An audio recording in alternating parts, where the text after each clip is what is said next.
Hindi na lamang sa mga kanto ng Maynila o sa mga gym ng Cebu naririnig ang bulong-bulungan tungkol sa nalalapit na pagtatapat ni John Ariel Cuadro Alas Casimero at Luis Pantera Neri. Ngayon ang kaba ay tumatawid na ng dagat hanggang sa Mexico at Japan. Ang pangunahing tanong na bumabalot sa labang ito ay hindi kung sino ang mas malakas sumuntok, kundi kung sino ang mas disiplinado sa hapagkainan. Sa kampo ni Casimero, marami ang nag-alala kung kaya pa ba ng kanyang katawan ng bumaba sa 122 pounds sa Super Bantamweight Division. Sa kanyang mga huling laban, kapansin-pansin ang hirap niya sa pagtapyas ng huling ilang libra. Ang Pilipinas ay nakatutok hindi dahil sa kawalan ng tiwala sa abilidad ni Casimero, kundi dahil sa takot na masayang ang pagkakataong muling maging kampiyon di lamang sa timbangan. Ang timbang na 122 pounds ay tila isang pader na pilit nilalampasan ng Pinoy former world champion. Ang bawat gramo ay katumbas ng dangal ng ating bansa. Ngunit kung kabado ang Pilipinas, mas doble ang kaba at maging ang pagdismaya ng Mexican boxing fans kay Luis Neri sa Mexico, na kilala sa paggawa ng mga mandirigmang may warrior spirit. Si Neri ang tinuturing na Black Sheep. Hindi makakalimutan ng mundo ng boxing ang paulit-ulit na pagkukulang ni Neri sa timbang, partikular na noong laban niya kay Shinsuke Yamanaka. Bukod sa timing, ang anino ng forbidden drugs o doping ay nakakabit na sa pangalan ni Neri sa Zilpatirol controversy. Ang bansag sa kanya ay markado, isang boksingero na may talento pero kulang sa integridad. Ang Mexico ay nag-alala dahil kung muling sumablay si Neri, hindi lang ang karera niya ang guguho kundi pati na rin ang reputasyon ng mga boksingero mula sa kanilang bansa.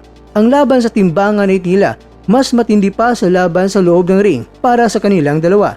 Ang usap-usapan na gaganapin ng laban sa Japan ang nagbibigay ng pinakamalaking pressure sa dalawa. Kilala ang Japan Boxing Commission sa pagiging napakahigpit. Sa Japan, ang pagiging overweight ay hindi lang babayaran ng multa. Ito ay isang malaking insulto sa kanilang kultura at disiplina. Alam natin na kapag ang isang boksingero ay hindi nakakuha ng timbang sa Japan, maaari silang patawan ng lifetime ban o habang buhay na pagbabawal na makatapas sa kanilang mga arena. Para kay Neri, na persona non grata na dati sa Japan, ito ay do or die. Para naman kay Casimero, ito ay isang pasulit kung siya ba ay isang elite professional o isang pasaway na talento lamang. Ang Japan ay hindi tumatanggap ng dahilan. Kung 122 pounds ang kontrata, 122 pounds ang dapat lumabas sa digital scale. Pero kung hindi sa Japan ang laban, handa kay ang sino man sa kanila na magpataw ng rehydration clause para lamang matuloy ang laban.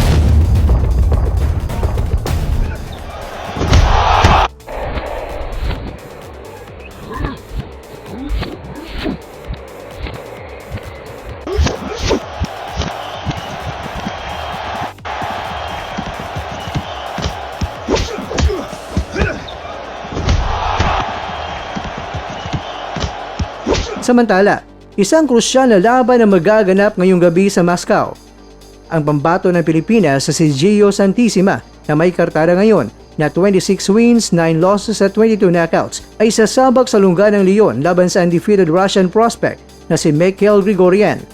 Si Santissima ay kilala sa kanyang power at karanasan sa World Devil Stages, ngunit kailangan niyang maging maingat sa technical na abilidad ni Grigoryan. Ang Russia na hindi pa natatalo at lalaban sa harap ng kanyang mga kababayan na magbibigay sa kanya ng home court advantage. Para kay Santissima, ito ang kanyang pagkakataon na patunayan na kabilang pa rin siya sa mga elite lightweight sa Asia. Ang malamig na klema sa Russia at ang agresibong estilo ni Grigoryan ang magiging pangunahing kalaban ng Pinoy. Inaasahan na magiging mainit ang palitan sa unang 5 round kung makukuha ni Santissima ng malinis sa patama gamit ang kanyang signature power punches. May tsansa siyang maiuwi ang IBF Asia Belt sa Pilipinas. Kaya naman, good luck Gio Santissima. Dalhin ang karangalan ng Pilipinas sa Moscow. Sana sa huli ang maghawak ng belt ay ikaw.